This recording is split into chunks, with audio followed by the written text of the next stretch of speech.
Madame, Monsieur, bonsoir et bienvenue à votre magazine Ça fait l'actualité. Nous parlons ce soir de l'Agence spatiale africaine. Autrement dit, nous parlerons de l'espace.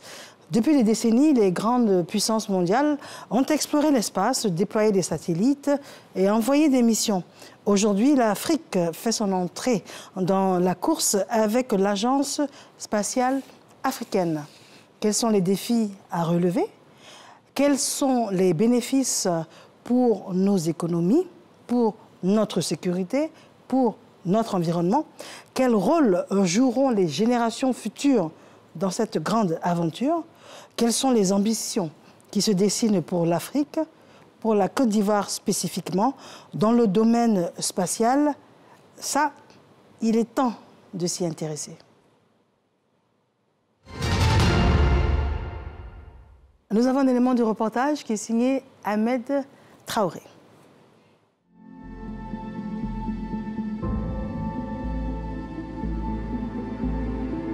Le développement de l'industrie spatiale a longtemps été un enjeu stratégique de souveraineté politique, économique, de défense et de sécurité à l'échelle du continent africain. En janvier 2013, à l'occasion de la 22e session ordinaire du Conseil exécutif de l'Union africaine à Addis Abeba, celle-ci actait l'élaboration d'une politique et d'une stratégie spatiale. Objectif, permettre l'exploitation des ressources spatiales de manière coordonnée tout en relevant les défis de développement de l'agenda 2063. Par cette décision, le développement de l'industrie spatiale est devenu une priorité pour les 55 pays membres, avec une vision à long terme. Ce, dans le but de relever les enjeux stratégiques en matière de développement, de sécurité des biens et personnes, mais aussi de sécurité alimentaire, d'agriculture, de santé, de gestion et de protection des ressources naturelles. Il est également question d'utilisation et de gestion des terres, des infrastructures, des transports, de l'énergie, de l'intégrité des territoires, de télééducation et télémédecine. Cette approche a permis au continent d'opérer un cadre solide pour affirmer sa politique spatiale et participer à la conquête de l'espace à l'instar des grandes puissances. L'Afrique est devenue en l'espace de quelques années seulement un marché satellitaire émergent en forte croissance. Aujourd'hui, évalué à 7 milliards de dollars, le marché des technologies spatiales en Afrique devrait atteindre les 10 milliards de dollars en 2024 selon une estimation de l'agence Space in Africa. Outre le renforcement de la fierté panafricaine et du prestige international, l'espace est un domaine stratégique où l'Afrique doit combler son retard technologique, tout en consolidant sa diplomatie spatiale à l'échelle mondiale. Dans ce contexte de mutations constantes, une question persiste. Quel rôle jouera l'Afrique dans le paysage spatial de demain? De retour en studio, nous recevons notre invité, Monsieur Tidiane Ouattara. Monsieur, bonsoir. Bonsoir, Madame Touré. Vous êtes président du Conseil spatial africain. Tout à fait. Merci d'avoir accepté notre invitation. C'est un honneur et un privilège. Merci en tout cas. Alors, deux choses. Juste avant de vous demander ce que c'est exactement le Conseil spatial africain, vous avez vu un élément, je vous voyais acquiescer régulièrement. Ça veut dire qu'il englobe un peu l'envergure de ce qui se passe dans le spatial africain aujourd'hui? Non, le reportage est parfait, c'est impeccable, c'est le résumé. On ne peut pas en dire plus, hein, sérieusement. C'est le résumé, d'accord. Mais on va transmettre les félicitations donc aux reporters. Tout à fait, tout à fait. Alors, M. Tidiane Ouattara, vous êtes président du Conseil spatial africain. Alors, Conseil spatial africain. Spatial, on pense à l'espace. Qu'est-ce que ça veut dire? Merci pour l'opportunité que vous nous donnez de continuer à vulgariser les sciences spatiales. En fait, le Conseil spatial africain n'est rien d'autre que le comité qui est en charge de la gestion politique et stratégique de l'Agence spatiale africaine. De quoi s'agit-il? Votre reportage le disait tout à l'heure. En 2013, on a commencé l'élaboration de la politique et de la stratégie qui ont été adoptées en 2016. Et à partir de 2016, les États membres des 55 pays de l'Union africaine ont décidé qu'il y ait une gouvernance pour pouvoir mettre en œuvre la politique et la stratégie. Et la gouvernance venait avec la création de l'Agence spatiale africaine. En 2018, le statut de l'agence a été adopté. À l'intérieur de ce statut, il y a un comité qu'on appelle le Conseil spatial, qui est l'émanation de 2 représentants par région. Donc il y a 10 représentants, un homme et une femme par région, les 5 régions de l'Afrique. Et ensuite, qui sont élus, hein? Oui. D'abord qui sont élus au niveau régional. Et enfin, il y a un président et une vice-présidente ou un vice-président qui devrait être élu. Et j'ai eu l'honneur et le privilège d'être élu. Et c'est l'opportunité de saluer et de remercier le président de la République et le gouvernement ivoirien parce qu'il s'agit de la diplomatie. Il y avait combien de candidats? Vous dites? Il y avait combien de candidats? Oh, il y avait à peu près 10 candidats. 10 candidats. Voilà, il y avait 10 candidats, 2 par région. Et puis aux élections, imaginez que sur 44 votants, j'ai eu le privilège et l'honneur d'avoir 39 voix et 2 voix contre. Voilà, et voyez-vous l'ampleur et l'efficacité de la diplomatie ivoirienne, la Côte d'Ivoire étant un pays frère à tous les autres pays africains. Et donc, cette charge qui m'incombe, en fait, est une charge de coordination pour pouvoir mettre en place non seulement les infrastructures, mais également les personnes ressources qu'il faut. Donc, il faut nommer un directeur général, qui va aussi nommer des directeurs, etc., etc., pour que l'agence spatiale, qui est déjà, l'accord des sièges est signé, ça se trouve au Caire, le bâtiment est prêt, ils n'attendent que nous autres pour pouvoir commencer à animer. Alors, on va y aller de manière très basique. Alors, la majorité des personnes qui nous regardent se demandent qu'est-ce que c'est que l'agence spatiale. On pense à l'espace, on se dit qu'on est sur la Terre, on parle de planète, on parle de la Lune, et puis une agence là-bas. Est-ce qu'on peut y voir plus clair? Voyez-vous, Madame Touré, vous posez une très belle question. Hein.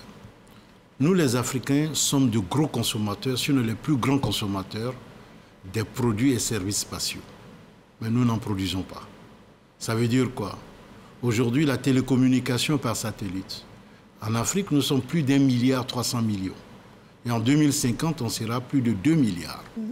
Ça, c'est un marché incroyable en termes de télécommunication, sachant qu'en Afrique aujourd'hui, même dans les hameaux les plus reculés, vous avez des cellulaires ou des téléphonies mobiles. Mais les services produits, ce sont des services qui sont produits par des satellites, à 80%. Les câbles existent, mais les câbles, c'est généralement dans les zones côtières. Voici un continent de 30 millions de kilomètres carrés, qui est le continent le plus enclavé dans le monde en termes de connectivité. Donc l'espace vient pour résoudre ce problème-là. Ça veut dire que plus de villages, plus d'hameaux auront accès à la connexion Internet, etc. Mieux, nous avons d'énormes ressources naturelles, mais nous n'arrivons pas à les maîtriser, à les contrôler au jour près. Et l'espace vient là. Au niveau des ressources marines et halieutiques, et même au niveau de la sécurité, l'espace vient fournir d'innombrables informations. D'accord, mais avant de voir les enjeux, ce qu'on veut comprendre, quand on dit agence spatiale, ça veut dire quoi? Ça veut dire que sur la Lune, sur Jupiter, sur Mars, vous allez y envoyer des astronautes. Qu'est-ce qui va se passer? Qu'est-ce qui se passe concrètement pour qu'on ait le retour sur la Terre au point de chercher à devenir des consommateurs? Qu'est-ce que vous allez faire? Alors, l'agence spatiale n'est rien d'autre qu'un institut ou une institution chargée de coordonner les activités spatiales. C'est aussi simple que ça. Et qu'est-ce que les activités, ou que sont les activités spatiales? Tout à fait. Les activités spatiales se résument en 2-3 choses. 1, regarder l'espace, l'étudier, comprendre comment l'espace fonctionne et pour pouvoir s'y positionner et regarder notre Terre. Ça veut dire quoi? Quand on met un satellite, pour que le satellite puisse y aller, il faut étudier tous les paramètres biophysiques, l'atmosphère, le vent, la direction, la température, etc. Mais une fois qu'on met le satellite là-bas, le satellite regarde maintenant la Terre et prend toutes les informations sur la Terre. Alors, pour pouvoir le faire, il y a des stations au sol qu'il faut faire, il y a des infrastructures qui doivent voler, il y a des plateformes de lancement. En réalité, il y a beaucoup d'expériences qui se passent dans l'espace. Mais quand on revient, on les applique dans le domaine médical. Par exemple, le vieillissement des os. Quand les cosmonautes viennent, ils sont complètement démunis de leur capacité initiale avant de partir. Le manque de gravité explique cela. Et on fait capacité initiale, vous voulez dire quoi? Vous et moi, sur cette terre, nous sommes sujets à la gravité. Donc on a un certain nombre de comportements et puis on a de la pesanteur sur nous. Mais quand vous allez dans l'espace, vous n'avez pas de gravité. Donc vous êtes dans un autre environnement. Donc votre corps réagit en fonction de cet environnement. Et donc, dans cet environnement, on fait des expériences sur les os, sur les muscles, sur la circulation du sang.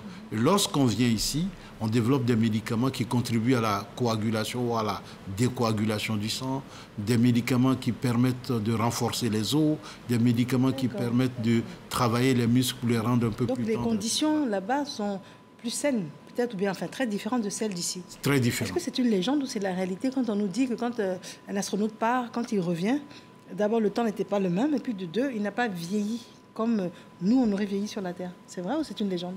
Il a vieilli lorsqu'on regarde le temps, mais il peut ne pas avoir vieilli lorsqu'on regarde ses cellules.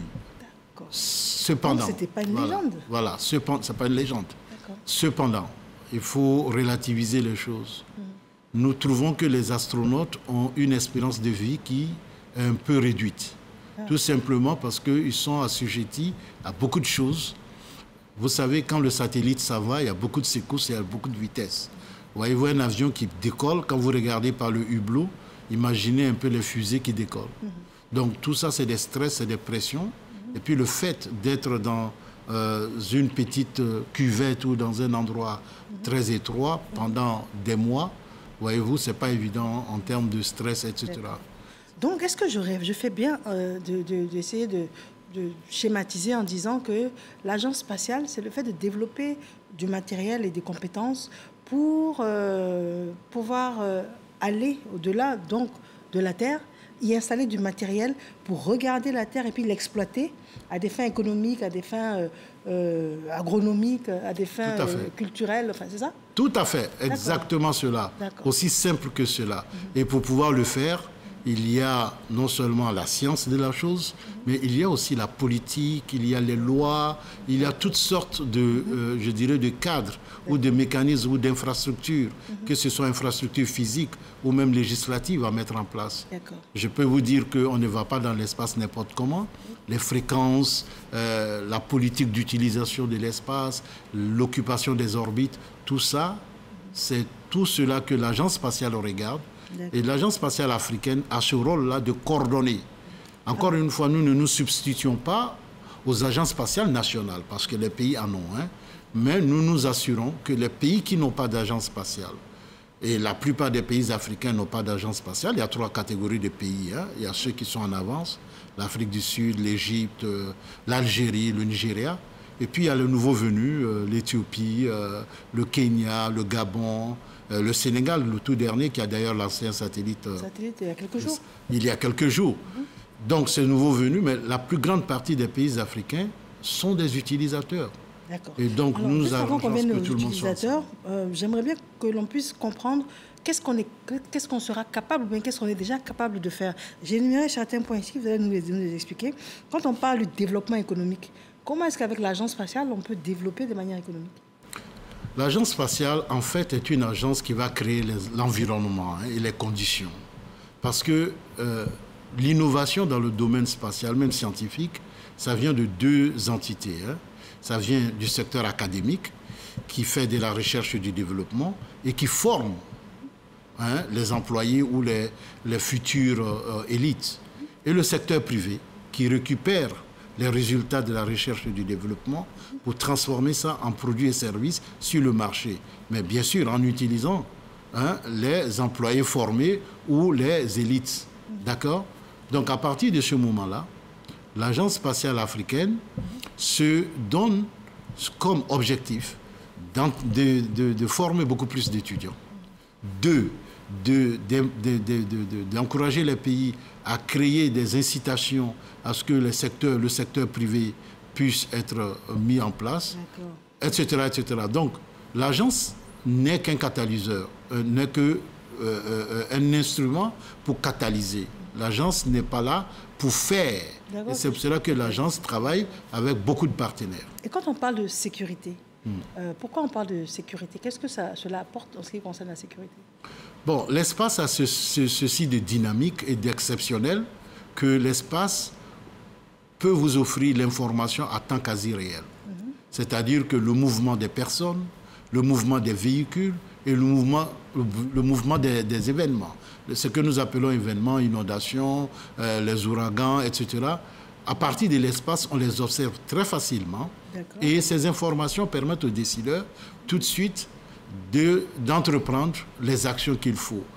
L'espace ne remplacera pas les troupes au sol, mais l'espace permettra de réduire les dégâts, permettra une efficacité dans l'intervention des troupes. Comme une observation, en fait, de la Terre. Tout à fait. Ça, c'est un segment de l'espace, qu'on appelle même l'observation de la Terre. Et en Côte d'Ivoire, vous en avez des institutions qui s'en occupent, le CURAT, le CNTIG et le BNET. Maintenant, il y a 3 autres segments. La télécommunication par satellite, j'en parlais. Il y a aussi la navigation, le positionnement, ce qu'on appelle le GPS, globalement. Lorsqu'on décide d'aller à un endroit, c'est de la science spatiale. Lorsque vous interrogez le GPS, ça attend quasi réel. Ce qui fait que quand il y a des changements, le GPS aussi réactualise tout cela. Mais c'est des satellites qui ont des géolocalisations beaucoup plus précises et qui permettent aux individus de naviguer à travers l'espace qui les concerne. En quoi est-ce que l'agence spatiale peut améliorer la coopération internationale? La nature même de l'espace est qu'on ne peut pas l'aborder seul. Pourquoi? Parce que je vous ai parlé des 4 segments. Dans chaque segment, vous avez d'innombrables sous-segments. La multiplicité ou la complexité fait que c'est mieux de travailler en équipe. Vous faites une partie, je fais une partie. Et donc, pour cela, ça nécessite forcément de se parler, de collaborer. Et collaborer entre pays, collaborer entre continents. Parce que les pays qui sont très en avance ont signé des traités, des conventions avant que l'Afrique n'arrive. Et nous allons ouvrir ces conventions. Nous allons demander à ce que ces traités soient rediscutés pour permettre à l'Afrique de reprendre sa place. Donc la coopération est très importante. Et encore une fois, si vous développez votre satellite, que vous n'avez pas de plateforme de lancement, vous êtes obligé d'aller vers les pays qui en ont. D'accord? À partir de ce moment-là, la coopération, de façon naturelle, est l'épicentre de la réussite des activités spatiales. D'accord. Donc, par exemple, ça veut dire, parce que là, c'est un exemple que j'ai noté également, on peut aller jusqu'à la topographie en ce qui concerne le foncier, ce qui va améliorer considérablement l'acquisition des titres fonciers, par exemple. Ah oui, tout à fait. Savez-vous que dans les pays développés aujourd'hui, on ne se promène pas pour mettre à jour l'information cadastrale. À partir des images satellites, si vous avez creusé une nouvelle piscine chez vous, l'année prochaine, quand votre facture fiscale arrive, elle est mise à jour consécutivement ou dépendamment de la nouvelle mise à jour que vous avez faite. Et tout de suite, c'est des satellites qui fournissent ces informations. Tant au niveau cadastral, foncier rural, foncier urbain, etc. etc. Beaucoup d'informations que l'espace permet de fournir et aux décideurs de prendre la meilleure décision. Lorsque vous avez beaucoup plus d'informations, il est plus facile pour vous de prendre les meilleures décisions. C'est sûr. Alors, c'est très intéressant de voir l'éventail, le large éventail des possibilités, mais la réalité, c'est qu'est-ce qu'on est capable de faire aujourd'hui. Ça, c'est ce qu'on devrait faire idéalement. Mais aujourd'hui, qu'est-ce qu'on est capable de faire d'un point de vue Afrique et puis d'un point de vue spécifiquement Côte d'Ivoire? On en est où? Non, ça s'est fait déjà. Il y a l'idéal, mais aujourd'hui, nous sommes en plein dans l'action pour atteindre, bien sûr, le summum de cet idéal. Et en Afrique, beaucoup de pays, je vous avais parlé de l'Afrique du Sud, etc., ils sont déjà. Le Gabon, l'Éthiopie, voilà. Mais la Côte d'Ivoire y est aussi, mais la Côte d'Ivoire y est beaucoup plus dans le domaine de l'observation de la Terre. Mais encore une fois, il va falloir atteindre le plein potentiel. Nous sommes en discussion avec les autorités compétentes pour pouvoir encourager notre pays et même accompagner notre pays là-dedans. Quelle est la caricature de la volonté politique actuelle? Ah non, elle est très bonne. La volonté politique est très bonne. J'ai eu le privilège et l'honneur d'être associé à la création de l'Agence spatiale ivoirienne qui s'en vient. Le professeur Adama Diawara avait fait la déclaration il y a 2-3 ans. Mais je peux vous dire que la volonté politique est là. Deuxièmement, il faut s'attendre à ce que cela prenne un peu plus de temps. puisqu'il faut s'assurer que tous les acteurs soient informés, contribuent et que les gens ne soient pas surpris. Et je pense que c'est la démarche du professeur Adama Diawara actuellement. La volonté politique est là. Les institutions qui peuvent former les jalons sont là. Je pense que la bonne voie est là. Il faut continuer à travailler dans ce sens-là de telle sorte qu'on puisse en tirer profit. Alors, en ce qui concerne l'agence spatiale, est-ce que l'agence spatiale va être pourvoyeuse de métiers d'avenir? Ah oui, tout à fait. Écoutez, tout ce que je vous dis, je peux vous dire qu'il y a à boire et à manger là-dedans. Oui. Ça veut dire quoi? On parle des sciences exactes jusqu'aux sciences littéraires ou aux sciences, je dirais, juridiques. Les sciences exactes, la physique, la géographie, la géologie, j'appelle ça sciences exactes, même si la définition peut être nuancée un peu plus tard. Mais nous avons tout ce qui vient pour permettre à ces infrastructures-là ou à ces applications-là de se faire dans les règles de l'art. Par exemple, je vous ai parlé des traités, des conventions. Vous avez beau fabriquer un satellite, mais vous ne pouvez pas lancer le satellite sans des accords préalables. À quelle fréquence? Dans quelle orbite? Quelles sont les politiques en place? Quels sont les matériaux que vous utilisez? Parce que tout ça, c'est légiféré. Il y a des matériaux qui sont considérés comme des matériaux de sécurité. Donc, vous ne pouvez pas vous permettre de les utiliser. Vous devez avoir l'aval des États-Unis, de l'Europe, etc. C'est un monde à part. Donc, les juristes ont leur place. La communication, voyez-vous, lorsque vous communiquez sur les produits spatiaux, il y a une méthode à avoir pour que les gens comprennent comment ça fonctionne pour pouvoir l'utiliser. Le GPS, on se rue pas sur le GPS comme ça. C'est vrai que dans nos pays, bon, quand on rentre, on n'exploite pas la pleine potentialité. Donc, toute la notice qui vient, tout le processus qui va avec, c'est de la communication. Et lorsqu'on parle de la télécommunication par satellite, la télécommunication par satellite ne fait rien d'autre que véhiculer les produits de communication traditionnels. Voici un peu ce que je peux dire là-dessus. Il y a beaucoup d'applications, mais encore une fois, tout dépend des priorités des uns et des autres. Priorité, d'accord. Alors, dernière question avant de vous permettre de conclure. Nous sommes quasiment à la fin de notre entretien. C'est beaucoup d'argent?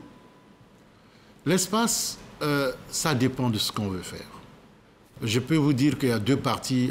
Généralement, on pose la question. Avant 2005, l'espace coûtait beaucoup cher. C'était 100 millions de dollars par satellite. Ça prenait 5 à 10 ans pour l'organiser, pour les développer. Et la plupart du temps, c'était des investissements de gouvernement. Oui. Mais depuis 2005, avec la nanotechnologie, la microtechnologie, on parle des nanosatellites, des microsatellites, des petits satellites. Avec 50 000 $, vous développez un satellite. Donc, ce n'est plus cher. C'est très rentable? Ah, hyper rentable. Et nous, vous le disiez à l'entame de l'émission, qu'on est fort consommateur, mais on n'est pas du tout producteur. On n'est pas producteur. Et c'est pour cela que les pays africains s'élancent actuellement de plein pied dans la production. Parce que nous ne devons pas continuer à dépendre de l'extérieur. Parce que nous sommes un marché. Si nous pouvons prendre avantage de ce marché interne à l'Afrique, c'est bingo. Sinon, nous allons subir. Et je crois que nous sommes bien partis. 22 pays africains ont une agence spatiale. Ben, ça commence à venir sur 55. Nous ne sommes pas prêts, nous sommes pas loin de la moitié. Et bon, je pense que la Côte d'Ivoire va s'y ajouter cette année ou l'année prochaine. La Côte d'Ivoire n'y est pas encore. Non, on n'a pas encore d'agence spatiale. On n'est pas une nation spatiale. Vous êtes ivoirien?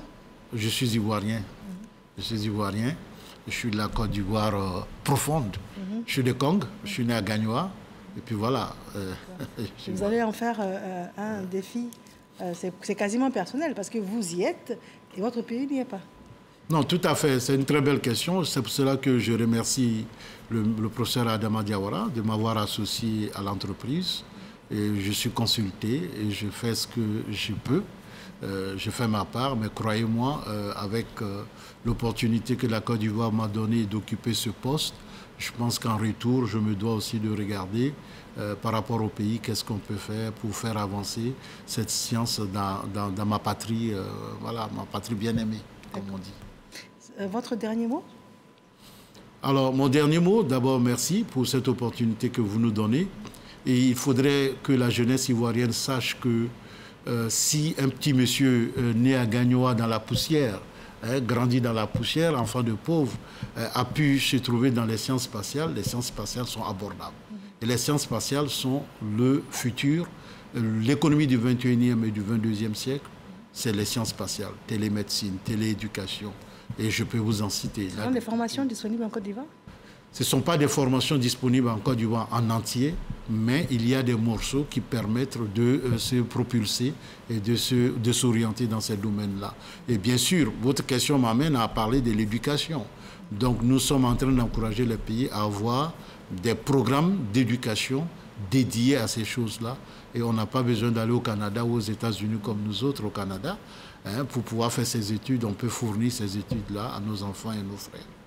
Je remercie infiniment d'être venu sur notre plateau. Nous parlions de l'Agence spatiale africaine. Quels enjeux? Vous savez pertinemment quels sont les enjeux aujourd'hui.